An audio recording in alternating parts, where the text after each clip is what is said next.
اگر کسی کو تہجد کی توفیق ہو گئی ہے تو کسی نہ کسی طرح ڈھنڈورا پیٹے گا، اسے جی کیا کرے، میں رات کو جاگنا ہوتا ہے، طبیعت جو ہے بڑی بھاری رہتی ہے، ہو گیا اپنا ڈھنڈورا پیٹ دیا، تو اس سے تو مرض اور دو آتشا ہو جائے گا، ریاکاری اور بڑھ جائے گا۔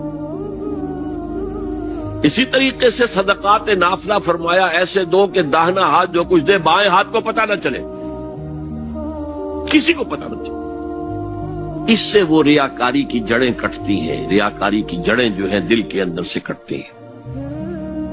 یہ علاج ہے ریاکاری کا، لیکن ریاکاری شرک ہے۔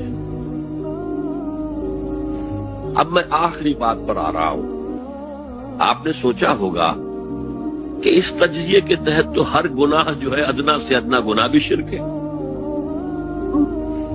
فجر کی نماز کے وقت اگر اٹھ کے نہیں گئے اور چادر یا کمبل کو سیدھا کر کے لیٹ گئے تو یہ شرک ہے۔